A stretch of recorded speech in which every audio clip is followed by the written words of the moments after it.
భాగ్యనగరం ఎలా వెలసింది? చార్మినార్ పుట్టుకకి సజీవ సాక్ష్యం ఏమిటి?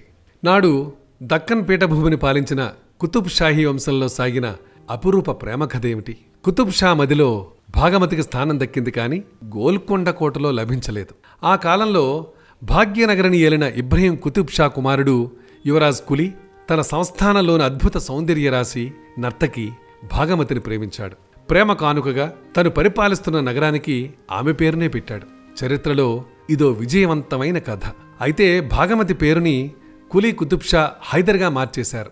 రహమత్ నగర్లో పురాతన సమాధి భాగమతిదని నిపుణులు నిర్ధారించారు. ఇబ్రహీం కుతుబ్ షాహీ కుమారుడు మహమ్మద్ కులీ కుతుబ్ షా ఏప్రిల్ 4, 1566లో జన్మించారు. యుక్త వయస్సులో గుర్రపు స్వారీ చేస్తూ మూసీ నది ప్రవాహాన్ని దాటి ఆ వైపునున్నటువంటి చంచలం గ్రామంలోని భాగమతిని కలుసుకుని ప్రేమాయణం సాగించినట్టు చరిత్రకారులు చెబుతున్నారు. వర్షాకాలంలో నదీ ప్రవాహం ఎక్కువగా ఉన్నప్పటికీ మహమ్మద్ కులీ మూసీలో ఈదుతూ ప్రేయసి భాగమతిని కలుసుకోవడాన్ని తెలుసుకున్న తండ్రి గోల్కొండ పాదుషా ఇబ్రహీం కుతుబ్ షా మూసీ నదిపై అప్పట్లో సుమారు ₹1,00,000 1578 సంవత్సరంలో పూలే నర్వా పేరుతో అంటే పురాణాపూల్ వంతెన నిర్మించారు.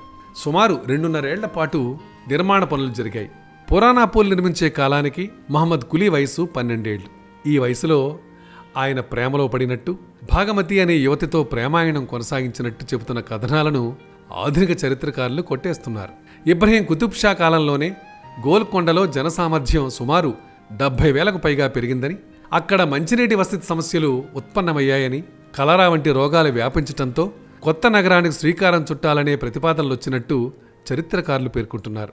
ఇబ్రహీం కుతుబ్ షా నగర విస్తరణ పనుల్లో భాగంగా 1578 సంవత్సరంలో మూసీపై వంతెన నిర్మించారంటున్నారు. 1580లో ఇబ్రహీం కుతుబ్ షా మరణానంతరం మహమ్మద్ కులీ అధికారం చేపట్టారు.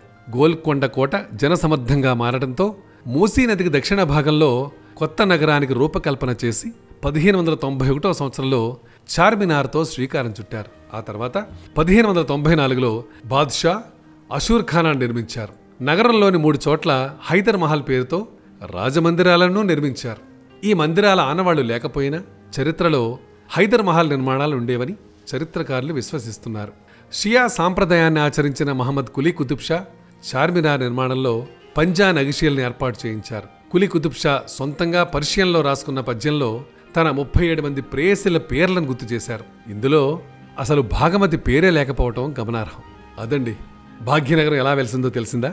ఇలాంటి అనేక అంశాలు మా దగ్గర ఉన్నాయి. అవన్నీ కూడా మీరు తెలుసుకోవాలి, చూడాలి అనుకుంటే సింపుల్గా మీరు చేయాల్సిందల్లా మా ఛానల్ని సబ్స్క్రైబ్ చేసుకోవటం, దాంతోపాటు మీ సలహా సూచనని అందిస్తారు కదూ.